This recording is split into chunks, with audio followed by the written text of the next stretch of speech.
masih belum, dan akhirnya yuk di hari itu kita bikin laporan, dan itu taktis saja. Kalau waktu itu kita bilang saat ini 4, terus kemudian pada waktu laporan saat ini kok 5, bisa jadi 2 nanti kalau memang tidak ada unsur, atau mungkin jadi tambah lagi jadi 6. Saya ingatkan Pak Joko Widodo, ya jangan dibatalkan atau dicabut, ya kita tanding di sidang, kan gitu. Saya kira saya nggak bakal gentar kalau cuma menghadapi penjara itu.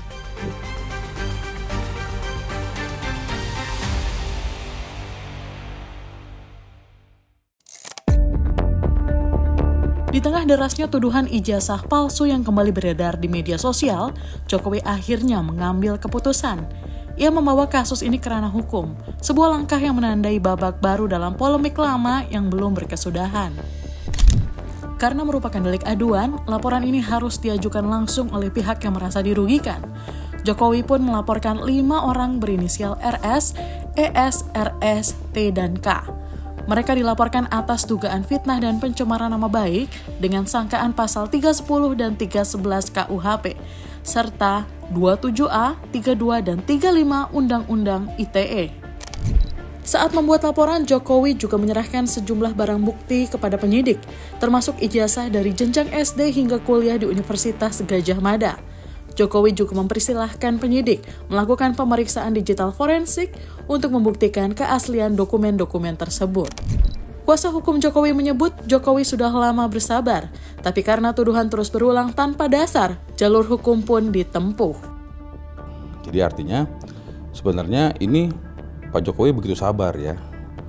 Kalau kita dengar di mana-mana di media, saya sabar, saya dihina, ya kan, saya dicemarkan, saya sabar. Namun saat ini tentu manusia ada sabarnya kan. Jadi mencuatlah beberapa bulan ini kan, dan semakin kencang. Padahal tidak ada alasan, tidak ada putusan, dan tidak ada dasar yang mengatakan ijazah Bapak Jokowi itu palsu. Malah sebaliknya, banyak pihak-pihak yang berwenang seperti UGM, KPU, gitu ya, baik rektorat UGM, baik dekanat, baik wakil rektor kemarin terakhir, baik teman-teman, ya, baik tadi KPU daerah, KPU pusat yang sudah memverifikasi, mungkin juga partai politik yang mengusung Bapak. Kelima terlapor yang vokal menyuarakan tudingan ijazah palsu berasal dari beragam latar belakang, mulai dari mantan pejabat negara, akademisi, hingga tokoh publik. Di antaranya diduga ada nama-nama seperti Rismon Sianipar, Roy Suryo, dan Dr. Tifa. Sementara 2 inisial lainnya, ES dan K, diduga merupakan Egy Sujana dan Kurnia Triroyani. Menghadapi ancaman pidana, Rismon tampaknya sudah siap dengan risiko tersebut. Saya pikir itu sudah resiko yang sudah dikalkulasi. Tapi saya ingatkan Pak Joko Widodo, ya jangan dibatalkan atau dicabut, ya kita tanding di sidang, kan gitu. Itu udah hal biasa itu. Asal jangan dicabut karena Pak Jokowi ini kan seringkali ya sen kanan belok kiri gitu kan. Pura-pura dilaporkan ternyata ini minta damai. Ada isu-isu seperti itu. Iya. Kan begini ya. Kalau tidak ada orang yang menggugat ini, terus mau didiamkan, kan? Mau didiamkan, terus mau kita anggap benar lembar pengesahan skripsi seperti itu. Kita biarkan UGM bebas untuk memanipulasi dokumen. Kan harus ada yang maju, kan? Harus ada yang maju dan harus ada yang siap untuk dihukum, kan? Kan gitu, dikriminalisasi lah atau apa gitu loh. Kita lihat aja. Saya kira saya nggak bakal gentar kalau cuma menghadapi penjara itu. Yang penting saya nggak nyolong, Mas. Saya nggak nyolong, saya nggak ya. Bagi saya, kekuatan saya, argumen ilmiah saya, ya hadirkan ahli di sana kan. Sementara itu, Roy Suryo juga merespons hal yang sama. Ia menyambut baik pertempuran pembuktian di pengadilan. Jadi harusnya ada buktikan dulu kalau itu fitnah. Fitnahnya di mana? Buktikan dulu kalau itu pencemaran nama baik. pencemaran nama baiknya di mana? Ya gitu. Kalau kemudian dikatakan fitnah, mereka kausa primanya kan soal ijazah. Gitu. Nah, ijazah palsu. Nah, mereka mungkin bisa menilai ijazah asli. Oke. Kita bandingkan dengan yang sudah disebut-sebut ijazah yang ini kami analisis. Sama atau enggak gitu. Kalau ternyata berbeda, nah ini masalah lagi. Berarti yang disebar oleh PSI, yang ditunjukkan oleh Dekan Fakultas Kehukuman Pak Sigit Sunarta, itu tidak benar. Berarti dari situ justru primanya. Ahli digital forensik Rismon Sianipar kembali melontarkan tudingan serius terkait dugaan pemalsuan dokumen akademik yang berkaitan dengan skripsi di Fakultas Kehutanan UGM. Dalam pernyataannya, Rismon menyebut adanya perbedaan mencolok pada tanda tangan seorang dosen yang sama di dua skripsi berbeda, yang menurutnya merupakan indikasi kuat terjadinya pemalsuan dokumen. Ini sudah saya katakan kan itu, ada dokumen, ya, tanda tangan seorang dosen yang sama, tetapi tanda tangannya berbeda di dua skripsi. Ini pemalsuan dokumen, harusnya ini ditindaklanjuti oleh, kan pemalsuan dokumen delik aduan atau delik umum atau apa gitu kan. Insinyur Hasanus Simon di lembar pengesahan skripsinya Saminuddin Barurito yang diminta oleh wakil rektor itu pada saat pertemuan 15 April itu ditunjukkan kepada kami, ini tanda tangannya begitu.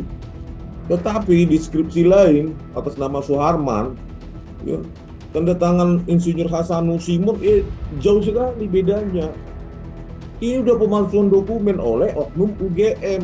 Makanya saya bilang, ya, banyak sekali lembar-lembar pengesahan skripsi itu di UGM, ya, khususnya di Fakultas Kehutanan, itu dibiarkan kosong dengan teknologi Times New Roman yang belum ada saat itu, agar sesuai dengan lembar pengesahan skripsi Joko Widodo.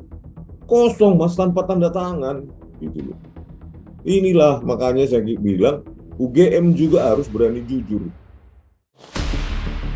Setelah bertahun-tahun, isu soal ijazah palsu terus muncul menjadi perbincangan publik. Mengapa baru sekarang Jokowi memilih bersuara lantang dan mengambil jalur hukum? Apa yang sebenarnya dicari dengan langkah hukum ini? Menurut Firmanto, keputusan Jokowi melapor ke polisi bukan semata soal hukum, tapi juga dilandasi pertimbangan personal. Masih terus dilakukan. Akhirnya memang, ya Pak Jokowi juga kan sekarang menjadi masyarakat ya. Kemudian tentu dia juga punya keluarga. Bagaimana nanti kalau keluarganya, cucunya dan sebagainya mengatakan, Pak, Bapak, Eyang, apakah ini palsu ijazahnya? Dan sebagainya. Begitu juga dengan para relawannya. Dan tentunya juga ada batasnya ya orang untuk bersabar gitu kan. Jadi kami melihat itulah yang akhirnya melatar belakangi Bapak nampaknya harus menghentikan ini dengan cara memproses secara hukum. Relawan Jokowi Sylvester Matutina menyebut laporan terhadap kelima orang ini adalah sinyal bahwa hukum harus ditegakkan dan martabat tak bisa diinjak tanpa konsekuensi. Pak Jokowi mengatakan bahwa pelaporan ini selain karena desakan dari teman-teman dan juga masyarakat, Pak Jokowi ingin agar hukum ditegakkan. Terus jangan sampai ada lagi di bangsa kita ini orang-orang yang hanya mengadu domba atau memfitnah orang lain. Sebenarnya lebih dari 5 karena kan mereka sudah menuduhnya di media sosial dan juga di lapangan. Mereka memfitnah, merendahkan martabat Pak Jokowi, itu kan cukup lumayan banyak. Tapi kita hanya mengambil, Pak Jokowi hanya mengambil 5 orang ini ya sebagai kayak contoh lah atau gimana ya, role model lah intinya. Sebenarnya lebih banyak gitu. Sebelum akhirnya melapor, Jokowi lebih dulu dilaporkan dan digugat terkait dugaan ijazah palsu. Isu yang awalnya ramai di ruang publik ini kini resmi bergulir ke ranah hukum. Pada 9 Desember 2024, Jokowi dan Rektor UGM Prof. Ova Emilia dilaporkan ke Bareskrim Polri oleh Ketua TPUA Egy Sujana. Pemeriksaan terhadap pelapor dan anggota TPUA masih berlangsung hingga kini, termasuk agenda klarifikasi lanjutan pada 6 Mei 2025. Pada 14 April 2025, gugatan juga datang dari pengacara Muhammad Taufik yang mengatasnamakan kelompok tipu UGM. Ia menggugat keabsahan ijazah Jokowi ke PN Solo. Selain Jokowi, KPU, SMA 6 Solo, dan UGM ikut digugat. Mediasi pertama 30 April berakhir buntu karena penggugat menuntut Jokowi hadir langsung dan menunjukkan ijazah asli. Permintaannya ditolak kuasa hukum karena dianggap tak berdasar hukum. Sidang mediasi lanjutan dijadwalkan pada 7 Mei 2025. Sementara itu, laporan yang dilakukan Jokowi pada 30 April lalu di Polda Metro Jaya sudah masuk tahap penyelidikan.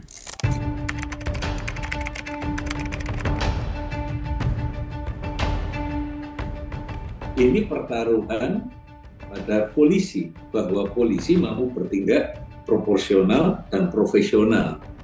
Nah, salah satu syarat untuk bisa ke sana itu kan independensi, kemandirian Polri, bahwa Polri ketika menangani orang itu tidak melakukan satu proses diskriminasi, lebih melayani pada orang penguasa atau bekas penguasa atau orang yang dekat dengan kekuasaan ketika berhadapan dengan warga negara biasa.